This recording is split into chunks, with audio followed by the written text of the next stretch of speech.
ఇంటి చిరునామా ప్రాపర్టీ ప్లేస్కి స్వాగతం. This is Raj Kumar. ఇవాళ ప్రాపర్టీ ప్లేస్లో మొత్తం ఇండియా వైజ్ చూసుకున్నట్లయితే హైదరాబాద్ అనేది ఇటు అమ్మకాల్లో కావచ్చు, కొత్త లాంచింగ్స్లో కావచ్చు సెకండ్ ప్లేస్లోకి వెళ్తుందని అన్రాక్ అనేటువంటి రియల్ ఎస్టేట్ రీసెర్చ్ సంస్థ చెప్తోంది. ఇక దీనికి సంబంధించి మనతో పాటు మాట్లాడడానికి ఆయన ఇన్ఫ్రా ప్రైవేట్ లిమిటెడ్ సంబంధించినటువంటి సీఎండి శ్రీధర్ గారు ఉన్నారు. ఆయన అడిగి మరిన్ని వివరాలు తెలుసుకుందాం. Sir, welcome to property place. మనం ఇప్పుడు చూసుకున్నట్లయితే సార్, అంటే హైదరాబాద్ అంటే ఓవరాల్గా ఇండియా వైజ్ చూసుకున్న సదరన్కి సంబంధించిన పార్ట్లోనే ఎక్కువగా గ్రోత్ కనబడుతుంది. ఇటు రెసిడెన్షియల్ చూసుకున్నా సరే, ఐటీ గ్రోత్ చూసుకున్నా సరే, అంటే ఏది ప్రధానంగా ఈ సదరన్ పార్ట్కి ఇంత రియల్ ఎస్టేట్ గ్రోత్ రావడానికి కారణమై ఉంటుంది అనుకుంటున్నారు? అంటే నార్థన్ పార్ట్లో కాస్ట్ ఆఫ్ ప్రైజెస్ ఎక్కువ ఉన్నాయండి. నార్థన్ పార్ట్ అంతా ఒక రేంజ్కి రీచ్ అయింది. సదర్న్ పార్ట్లో ఏంటంటే ఇంకా అంత రేంజ్ రాలేదు, కొంచెం లో కాస్ట్లో ఉన్నాయి. అందువల్ల ఇప్పుడు ఇక్కడ సదర్న్ పార్ట్లో ఎక్కువ ప్రిఫర్ చేయడం జరుగుతుంది. బెంగళూరు కానీ హైదరాబాద్ కానీ ఇంకా రేట్స్ లోనే ఉన్నాయి, అవి రీచబుల్లో ఉన్నాయి కస్టమర్స్ కూడా. అందువల్ల సదర్న్ పార్ట్లో ప్రిఫరెన్స్ జరుగుతూ ఉంది. నార్థన్ పార్ట్లో బాంబే హైయెస్ట్ పీక్ రీచ్ అయింది, వెరాజ్ ఢిల్లీ కానీ బాంబే కానీ హైయెస్ట్ పీక్ రీచ్ అయినాయి. వెరాజ్ ఇంకా అఫోర్డబుల్లోనే హైదరాబాద్ కానీ మెడ్రాస్ కానీ లేకపోతే బెంగళూరు కానీ ఉంది. అందువల్ల ఇక్కడ ఇది ఉంది. అంటే ఇంకోటి ఏంటంటే సార్, ఈ సదరన్ పార్ట్లో చూస్తే ఎక్కువ అంటే plenty of land bank availability కూడా కొంతవరకు దోహదపడింది అనుకోవచ్చా? అంటే అది కూడా వాస్తవమే. వేరేజ్ నార్థన్ పార్ట్లో అంత లేదు, ఇక్కడ ల్యాండ్ అవైలబిలిటీ కూడా ఉంది. కాబట్టి ఈ పబ్లిక్ ట్రాన్స్పోర్ట్ కూడా మెట్రో కానీ ఈ మధ్య విపరీతంగా డెవలప్ కావడంతో వాళ్ళు అందుకని ల్యాండ్ అవైలబిలిటీ ఎంత దూరం అయినా ఇప్పుడు ఈ కొత్తగా శాటిలైట్ టౌన్షిప్స్ అని వస్తూ ఉన్నాయి. గవర్నమెంట్ ప్లాన్ చేస్తుంది, ప్రైవేట్ కూడా వస్తూ ఉన్నాయి. ఆ శాటిలైట్ టౌన్షిప్స్ వల్ల మీకు కనెక్టివిటీ కనుక ట్రాన్స్పోర్టేషన్ ఈజీ ఉంటే పబ్లిక్ ఎక్కడి నుంచైనా రావడానికి ఈరోజు ఇది అవుతున్నారు, ప్రిఫర్ చేస్తున్నారు. ఒకటి సార్, అంటే మనకి ఇక్కడ చూసుకున్నట్లయితే ఎట్లాంటి అంటే ప్రైస్ రేంజ్ చూసుకున్నట్లయితే ఎట్లా ఉంది? అంటే మనం హైదరాబాద్ అనగానే ప్లెంటీ ఆఫ్ ల్యాండ్ బ్యాంక్ ఉంటుంది, బట్ మిగతా నార్థన్ పార్ట్లో చూసుకున్నట్లయితే ఢిల్లీ ఆ ఏరియాలో ప్లెంటీ ఆఫ్ ల్యాండ్ బ్యాంక్ ఉండదు, బట్ కాస్ట్ మాత్రం విపరీతంగా ఉంటుంది. అంటే 50 lakhs పెడితే కానీ రానటువంటి పరిస్థితి ఉంటుంది. మనకి ఇక్కడ హైదరాబాద్లో ఆ పరిస్థితి ఉండదు. ఎట్లాంటి వేరియేషన్ చూడొచ్చు మనం నార్త్కి ఇటు హైదరాబాద్కి కానీ సదర్ని కంపేర్ చేస్తే? మీకు హైదరాబాద్లో ఈరోజు 20-25 lakhs నుంచి కూడా మనకి హైదరాబాద్లో అవైలబిలిటీ ఉంది. అప్ టు 3-4 crores వరకు కూడా అవైలబిలిటీ ఉంది. రేంజ్ అనేది మీకు లోయెస్ట్ 15-20-25 lakhs కూడా అవైలబిలిటీ ఉంది. వేరేజ్ నార్థన్ పార్ట్లో మీకు స్టార్టింగే మీకు 1 crore and above 80 lakhs, 1 crore and above తప్ప మీకు లోవర్ దాంట్లో అవైలబిలిటీ లేదు. అందువల్ల ఇక్కడేంటంటే మీకు ఒక 15-20 lakhs ఇప్పుడు ఈ మధ్య బడ్జెట్ ఫ్లాట్స్ అని అఫోర్డబుల్ హౌసింగ్ అని మీరు చూసే ఉంటారు. వాళ్ళు సిటీ అవుట్స్కట్స్లో మీకు 15 lakhs, 20 lakhsలో కూడా ఫ్లాట్ అవైలబిలిటీ వస్తుంది. Suppose single bedroom are double bedroom ఆ టైప్లో కానీ అవైలబిలిటీ వస్తూ ఉంది. అందువల్ల వేరేజ్ ఈ ల్యాండ్ అవైలబిలిటీ తక్కువ ఉండటంతో అక్కడ స్టార్టింగ్ రేంజే ఎక్కువ ఉంది, ఇక్కడ స్టార్టింగ్ రేంజ్ తక్కువ ఉంది. కాబట్టి బేసిక్గా మనకి ఇక్కడ ప్రిఫరెన్స్ ఎక్కువైంది. సార్, ఇంకోటి ఏంటంటే ఈ అఫోర్డబుల్ హౌసింగ్ గురించి మీరు మాట్లాడారు. అంటే అఫోర్డబుల్ హౌసింగ్ అనేది మనం పేరుకి మాత్రం ఎక్కువగా వింటున్నాం సార్. అంటే నిజంగా అంటే ఇప్పుడు మీరు అంటే పెద్ద కంపెనీలు ఉన్నాయి, సో చాలా వరకు కంపెనీలు ఏంటంటే అఫోర్డబుల్ హౌసింగ్ మీద దృష్టి పెట్టినటువంటి దాఖలాలు కనబడట్లేదు. ఎందుకంటే మనం అఫోర్డబుల్ హౌసింగ్ అంటే నార్మల్గా మిడిల్ క్లాస్ వాళ్ళని కాన్సన్ట్రేట్ చేస్తాం. సో మిడిల్ క్లాస్ వాళ్ళకి మీరు అన్నట్టుగా అవుట్స్కట్లో 15 లక్షల 20 లక్షల అన్నా కూడా అట్లాంటి మనకు ఆ వర్డ్స్ వినబడిన పరిస్థితి కనబడుతుంది. 20 లక్షల ఇల్లు అంటే మనకి ఎక్కడ హైదరాబాద్లో కూడా విన్నట్టుగా కనబడట్లేదు. అంటే ఇది అంటే అఫోర్డబుల్ హౌసింగ్ అంటే ఏం మీనింగ్ అనుకుంటారు అసలు? లేదు, వస్తుందండి. ఎందుకంటే ఇప్పుడు బేసిక్గా ఇప్పుడు ఈ RRR అని మీరు వినే ఉంటారు. ఇప్పుడు కొత్తగా రీజనల్ రింగ్ రోడ్ ఇప్పుడు లోపల సిటీ లోపల ల్యాండ్ కాస్ట్ పెరుగుతున్నాయి. సిటీ అవుట్స్కర్ట్స్ మనకి అవుటర్ రింగ్ రోడ్ ఫేసింగ్ కానీ ఇప్పుడు ట్రాన్స్పోర్టేషన్ ఎక్కడైతే ఇప్పుడు సిటీలో విపరీతమైన ట్రాఫిక్ ఉంది. వెరాజ్ అవుటర్ రింగ్ రోడ్ ఫేసింగ్ ఎక్కడన్నా అవుట్స్కట్స్లో అఫోర్డబుల్ హౌసింగ్ వస్తున్నాయి. మీకు అవుట్ సైడ్ శాటిలైట్ టౌన్షిప్స్ అన్నీ అఫోర్డబుల్ చేయాల్సిందే. అఫోర్డబుల్ చేయకపోతే అంత దూరం వెళ్ళి రారు కదా ఇలాంటి వాళ్ళు. ట్రాన్స్పోర్టేషన్ ఉందనుకోండి, అక్కడ అంత దూరం అయినా విత్ ఇన్ సిటీ రీచబుల్లీ 45-60 minutesలో మీరు రాగలిగితే మీరు ఎక్కడైనా వెళ్ళగలుగుతారు, మేము ఎక్కడైనా కట్టగలుగుతాం. ఇప్పుడు జిఎస్టీగా సంబంధించి వచ్చింది, సో దాని మీద కొంత అంబిక్విటీ అంటే పెంచడం తగ్గించడం, చివరికి 12-5%కి వచ్చారు, 8 అఫోర్డబుల్ హౌసింగ్కి వచ్చేసి 1%కి వచ్చారు. అంటే ఇదేమన్నా మీరు అన్నట్టుగా అఫోర్డబుల్ హౌసింగ్లోకి వచ్చేటువంటి కంపెనీలు కానీ ఇప్పుడు మీలాంటి కన్స్ట్రక్షన్ కంపెనీలు కానీ అటువైపు వెళ్ళడానికి దోహదపడుతుందా? దానివల్ల ఏంటంటే ఏదైతే మనం కట్టే కన్స్ట్రక్షన్ క్వాలిటీ కడతాం కానీ అది మనకు అనుకున్నంత రేట్ రాదని చాలా మంది ఆలోచిస్తారు అఫోర్డబుల్ హౌసింగ్లోకి వచ్చేసరికి. అంటే కంపెనీలు కూడా ఆలోచించాలి కదా ఇన్వెస్ట్ చేసినప్పుడు. సో ఇప్పుడు ఈ మధ్య కాలంలో తగ్గించిన 12 to 8% కానీ లేకుంటే 8% అఫోర్డబుల్ హౌసింగ్ 1% GST కానీ, సో ఎంత మేర ఆ ఇంపాక్ట్ అనేది చూపేటువంటి అవకాశం ఉంది, కాస్ట్ ఎంతవరకు తగ్గేటువంటి అవకాశం ఉంది? ఇప్పుడు 5% చేయడం అనేది it is a very good welcome scenario అండి. తర్వాత ఈ 1% అఫోర్డబుల్ చేయడం కూడా చాలా మంచి విషయమే. ఇప్పుడు మేజర్గా కాస్టింగ్ 1% ఈజ్ ఆల్సో కాస్టింగ్ మీకు ఎంతో డిఫరెన్స్ కనపడుతుంది. ఇప్పుడు అది తగ్గడం వల్ల అఫోర్డబుల్ హౌసింగ్ కూడా మీకు దాని మీద కూడా ఒక ఆల్మోస్ట్ 4% తగ్గుతుంది. కాబట్టి డెఫినెట్గా వేరియేషన్ కొనుక్కునే వాళ్ళకి డెఫినెట్గా వేరియేషన్ ఉంటుంది. ప్లస్ ఇప్పుడు మేము కట్టే వాళ్ళకి కూడా బేసిక్గా అదే చెప్తున్నాం కదండి, land is the major component, land cost is the major component. Construction అనేది డిపెండింగ్ అపాన్ ద క్వాలిటీ మీకు ఒక 500 రూపీస్ to 700 రూపీస్ వేరియేషన్ రావచ్చు, కానీ average land is a major component అవుతుంది. ఎక్కడైతే మీకు ల్యాండ్ కాంపనెంట్ కాస్ట్ తగ్గుతుందో, ఇప్పుడు అవుట్స్కర్ట్స్ వెళ్ళినప్పుడు ల్యాండ్ కాంపనెంట్ తగ్గిందో ఆటోమేటిక్గా మేము కస్టమర్కి పాస్ ఆన్ చేయడం కూడా ఈజీ అవుతుంది. అంటే ఇన్ జనరల్గా సార్, అంటే ఇప్పుడు బిగ్ కంపెనీస్ ఉన్నాయి ఇలాంటివి. సో చాలామంది ఏంటంటే అఫోర్డబుల్ హౌసింగ్ అంటే ఇప్పుడు మనకు ఇంతకుముందు ఒక రూల్ ఉండేది, అంటే మీరు ఒక పెద్ద అపార్ట్మెంట్లో ఒక పెద్ద వెంచర్ కనుక 100 యూనిట్స్ దాటో లేకుంటే 100 acres దాటో కొంచెం వెంచర్ కనుక చేసినట్లయితే దాంట్లో ఒక 10% 20% సో అది అఫోర్డబుల్ హౌసింగ్కి కట్టాలి అని చెప్పేవాళ్ళం. సో ఆ రూల్ ఉన్నది, బట్ అది ఎవరు కూడా పాటించిన దాఖలాలు. ఎందుకు అంటే అంత పెద్ద అపార్ట్మెంట్ ముందు 10% 20% కడితే ఇది అసలు దాని క్వాలిటీ పోతుంది అని ఎవరు కొనరు అనేటువంటి ఒక ఉద్దేశం ఉండేదా, లేదంటే దానికి బదులు మేము వేరే దగ్గర ల్యాండ్ ఇస్తే మేము కడతాము అని చెప్పేసి బిల్డర్లు చాలామంది తప్పించుకున్నారు, ఈవెన్ క్రీడా మెంబర్లు అయినా వాట్ ఎవర్ ఏదైనా. అంటే ఎందుకు సార్, అంటే అఫోర్డబుల్ హౌసింగ్ మీద మీకు ఎన్ని యూనిట్స్ అమ్మితే అంత బ్రాండ్ నేమ్ ఉంటుంది అట్లా ఎందుకు, ఏంది ప్రధానంగా రీజన్ అయి ఉంటుంది? అది అఫోర్డబుల్ కాదండి. ఇప్పుడు మీరు చెప్పేది కాన్స్టెంట్ ఇప్పుడు ఒక 5 acres మోర్ దాన్ 5 acresలో కడితే పక్కన LIG హౌసింగ్ అని మన కమ్యూనల్ ప్రపోర్షనేట్ ఉండాలని చెప్పి దీంతో చేయడం జరిగింది. అది అఫోర్డబుల్ కాదు. అది LIGs అంటారు మీరు, MIGs ఎట్లానో HIGs MIGs ఒక సెగ్మెంట్ అయితే LIGs లోవర్ సెగ్మెంట్. ఇప్పుడు మేము double bedroom 3 bedroom 2 bedroom mix up చేయొచ్చు, కానీ మళ్ళీ సింగిల్ బెడ్రూమ్ మిక్సప్ చేస్తే ఆ కమ్యూనిటీ డిఫరెంట్ అయిపోతుంది. అందువల్ల ఇప్పుడు వచ్చేవాళ్ళు కూడా ఎవరు ఉన్నారు, ఎట్లా ఉంటున్నారు, ఏంటి, ఏ సెగ్మెంట్ ఆ సెగ్మెంట్ మిక్సప్ చేస్తే that will be the better way. ఇది అవుతుంది. అఫోర్డబుల్ ఈజ్ డిఫరెంట్ ఫ్రమ్ ఈ LIGs ఏదైతే మీరు చెప్పేది మిక్స్ మ్యాచ్. అది మేము EWS LIGs అది లోవర్ EWS అనుకోండి, ఆల్మోస్ట్ LIG కూడా కాదు, EWS ఆల్మోస్ట్.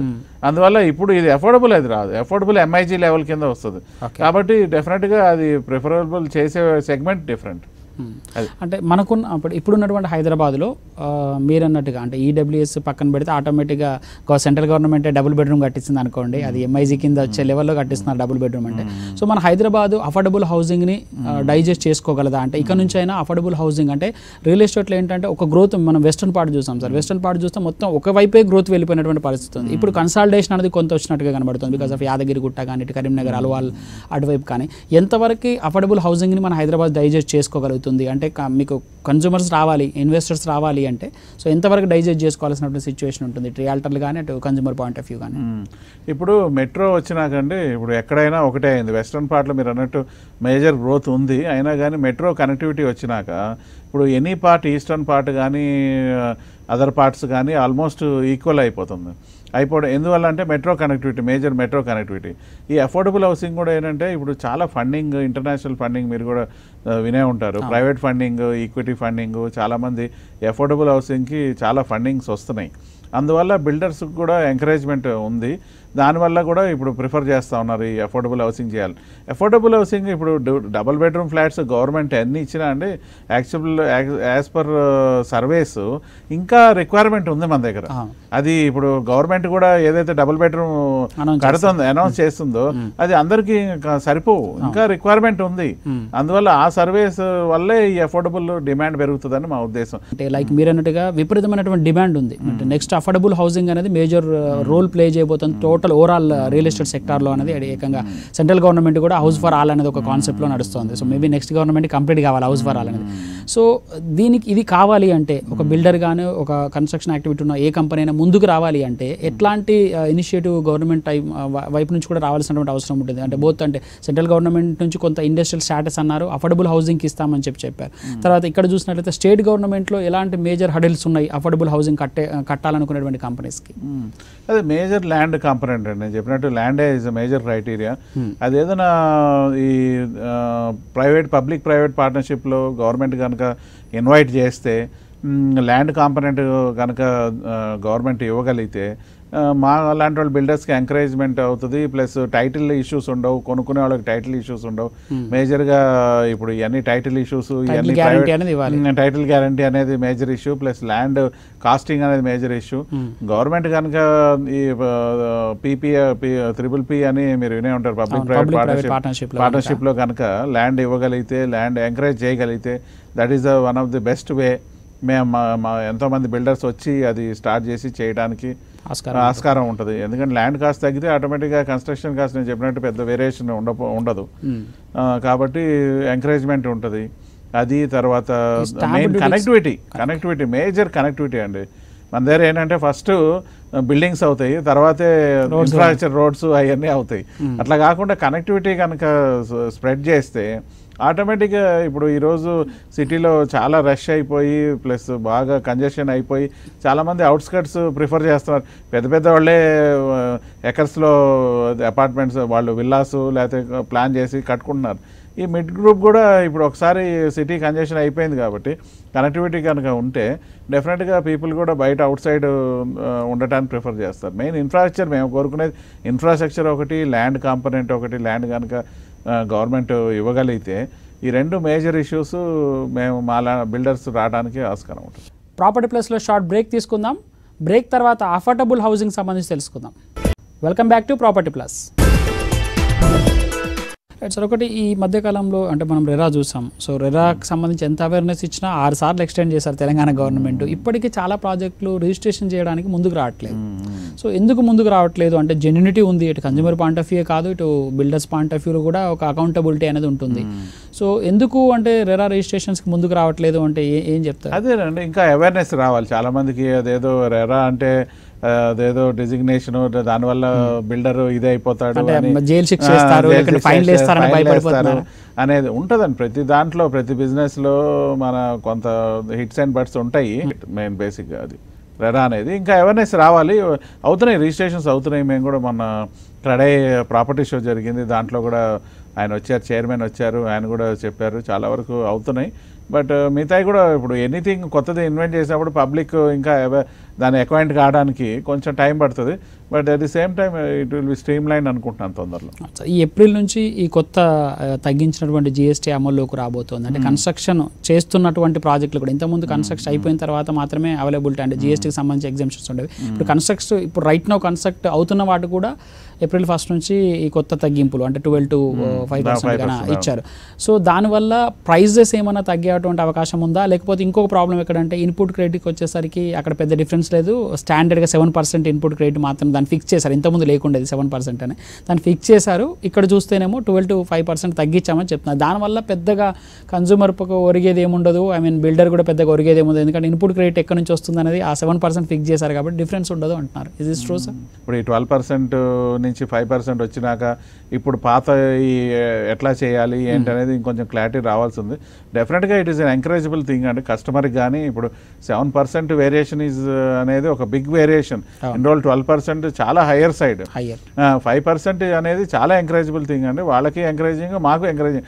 ఎందుకంటే 12%లో చాలా మంది మమ్మల్ని అడుగుతూ ఉండేవాళ్ళు, ఇంత పర్సెంటేజ్ కట్టాలా అని చాలా ఇబ్బంది పడుతూ ఉండేది పరిస్థితి. మాకు కూడా ఇబ్బంది. ఇప్పుడు ఒకసారి వాళ్ళకి ఇబ్బంది అయినప్పుడు అది ఇండైరెక్ట్గా మాకు కూడా ఇది చేస్తుంది. కాబట్టి ఇప్పుడు 5%లో ఐ థింక్ ఇంకొంత కాలానికి మనకి క్లారిటీ వస్తుంది, ఎక్కడ ఎంత ఇన్పుట్ ఏంటి ఎట్లా వస్తుంది అనేది. బిల్డర్కి అడ్వాంటేజ్ అండి, మాకు advantage. 5% that is a government component అండి. It's not our profit or మేము దాని మీద ఏమి చూసేది, ఏ బిల్డర్ కూడా దాని మీద ఏమి ఆశించేది ఉండదు. కస్టమర్కి తగ్గితే అడ్వాంటేజ్ అయితే మాకు ఉపయోగం, వాళ్ళు ఎక్కువ మంది కొంటారు, ఎక్కువ మంది తీసుకుంటారు. రైట్ సార్, అంటే మనకి జిఎస్టీ రేరా వచ్చినప్పుడు కూడా మీరు జిఎస్టీలో కడుతున్నారు, ఇన్పుట్ క్రెడిట్స్ అన్నారు, దాంట్లో కొంత అంబిగ్విటీ ఉంది. తర్వాత మెటీరియల్ కాస్ట్ అనేది ఇష్టం వచ్చినట్టుగా పెరుగుతుంది. మనం లాస్ట్ టైం చూపించాం, ఫస్ట్ టైం అగ్రికల్చర్ హాలిడే లాగా కన్స్ట్రక్షన్ హాలిడే ప్రకటించిన పరిస్థితి కనబడుతుంది. సో అంటే అట్లాంటి సిచ్యువేషన్ నుంచి ఓవర్కమ్ కావాలి అనుకుంటే, సో ఈ మెటీరియల్కి సంబంధించిన కాస్ట్లో ఏమైనా అంటే రెస్ట్రిక్షన్స్ పెట్టాల్సినటువంటి అవసరం ఉంటుందా? కాంపిటేటివ్ అథారిటీ క్లారిటీ ఉంది సిమెంట్కి సంబంధించి, మనం హయ్యర్ సైడ్ చూసాం సిమెంట్ ప్రైజెస్, అంటే వాళ్ళు అంటారు మాకు లేబర్ కాంపోనెంట్ లేదు, లేదా ప్రైజెస్ పెరిగాయి, డీజిల్ ప్రైజెస్ పెరిగాయి అని వాళ్ళు చెప్తుంటారు. సో దీనికి సంబంధించి ఒక కమిటీ లాగా పెట్టి ప్రైస్ కంట్రోల్ చేసేటువంటి విధానం ఉండాల్సిన అవసరం ఉంటుందంటారా? రెరా చేసినట్టు మెటీరియల్ కాంపనెంట్స్ మీద కూడా ఏదో ఒకటి ఒక ఇది అనేది కావాలండి, కంట్రోల్ అనేది కావాలి. మెటీరియల్ కాంపనెంట్ అసలు ఏం కంట్రోల్ కావట్లేదు, విపరీతమైన ఎస్కలేషన్. మెటీరియలే కాదు, లేబర్ కూడా మాకు మేజర్ ప్రాబ్లం అయిపోయింది ఈ రోజుల్లో. లేబర్ కూడా ఈజ్ అ మేజర్ కాంపనెంట్. ఇప్పుడు మెటీరియల్ కాంపనెంట్ ఎంత అవుతుందో అంతే పర్సంటేజ్లో లేబర్ కాంపనెంట్ కూడా అవుతా ఉంది. అది కూడా మేజర్ ఇష్యూ. సరే, లేబర్ అంటే మనం స్కిల్ డెవలప్మెంట్ ఇవన్నీ వస్తున్నాయి కాబట్టి ఏమన్నా ఇంకా కొత్త వాళ్ళు వస్తారేమో చూడాలి. అది మనం లేదంటే మనం డెవలప్ చేసుకోవాలి, అది చేసుకోవచ్చు. ఈ మెటీరియల్ కాంపనెంట్ మీద మాత్రం ఏదోటి ఇప్పుడు ఈ పవర్ మీద కనుక మీకు ఇది ఉన్నట్టు, టారిఫ్స్ ఉన్నట్టు, ఒక రెగ్యులేషన్ కమిటీ ఉన్నట్టు, ఇప్పుడు మా మీద రెరా అనేది ఒక రెగ్యులేషన్ కమిటీ పెట్టినట్టు మెటీరియల్ మీద కూడా డెఫినెట్గా పెడితే it is an encourageable thing. కొన్ని కంట్రోల్కి వస్తాయి, లేకపోతే ప్రైజెస్ మాత్రం కొంచెం మీరు అన్నట్టు సిమెంట్ కానీ అదర్ థింగ్స్ కానీ స్టీల్ కానీ కొంచెం అంత హయ్యర్ సైడే ఉన్నాయి. వాటి మీద కూడా గవర్నమెంట్ దృష్టి పెడితే బాగుంటుంది. సో మనం ఇప్పటిదాకా చెప్పుకున్నటువంటి కాంపోనెంట్స్ అన్ని కూడా ఇంక్లూడ్ అయి ఉంటాయి. అంటే ఈ రెరా తగ్గించి ఇవన్నీ చేసినా కూడా అఫోర్డబుల్ హౌసింగ్ అనేది ఇవ్వాలంటే ఖచ్చితంగా స్టాంప్ డ్యూటీ 6% ఉంది. సో జిఎస్టీ మనం చూసుకుంటే 12 to 5 తగ్గినా కూడా ఇక్కడ స్టాంప్ డ్యూటీ అనేది 6% కట్టాల్సి వస్తుంది. సో దానిపైన ఏమైనా ఎక్సెప్షన్లు ఉన్నాయండి? అదే ఇప్పటివరకు అయితే ఏం లేవు. అది స్టేట్ గవర్నమెంట్, ఇప్పుడు స్టాంప్ డ్యూటీ అనేది స్టేట్ గవర్నమెంట్ లెవెల్లో వస్తుంది. కొంతమంది వ్యాట్ ఉన్నప్పుడు తగ్గించుకున్న పరిస్థితులు కూడా చూసాం, 4%. ఇప్పుడు స్టేట్ గవర్నమెంట్ పరిధిలో వస్తుంది. ఇప్పుడు స్టేట్ గవర్నమెంట్ ఆలోచన చేయాలి. ఇప్పుడు అది స్టాంప్ డ్యూటీ కూడా అఫోర్డబుల్ హౌసింగ్లో కనుక తగ్గగలిగితే ఐ థింక్ వాళ్ళకు కూడా లార్జ్ స్కేల్లో అవుతాయి. ప్లస్ అది కూడా మాకు ఎంకరేజింగ్గా ఉంటుంది. బేసిక్గా ఇవన్నీ ఇప్పుడు స్టాంప్ డ్యూటీ కానీ లేకపోతే జిఎస్టీ కానీ అన్నీ కన్జ్యూమర్ బెనిఫిట్సే అండి.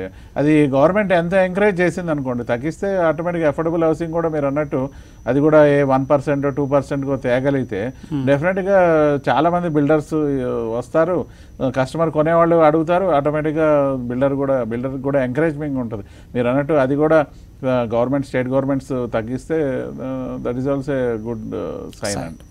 రైట్ సార్, మనం ధరల విషయంలో ఎప్పుడు చూసినా అంటే మనం ఇక్కడ హైదరాబాద్ చూసినట్లయితే అఫోర్డబుల్ హౌసింగ్ అంటే అఫోర్డబుల్గా ఉంది, ల్యాండ్ ప్లెంటీ ఉంది, కాస్ట్ తగ్గింది అనుకునే వాళ్ళం. కానీ మనం లాస్ట్ 1 year నుంచి చూస్తే ఎకరా వచ్చేసి 23-24 కోట్లకు పోయినటువంటి పరిస్థితి కనబడుతున్నాయి. అంటే లైక్ ఢిల్లీలో కూడా ఇంచుమించు ఈ రేంజ్లో కొన్ని ప్లేసులలో లేవు. అలాంటిది మన అవుట్స్కట్లో వెస్టర్న్ పార్ట్లో చూసుకుంటే అయితే 23-24 కోట్లు పలుకుతుంది.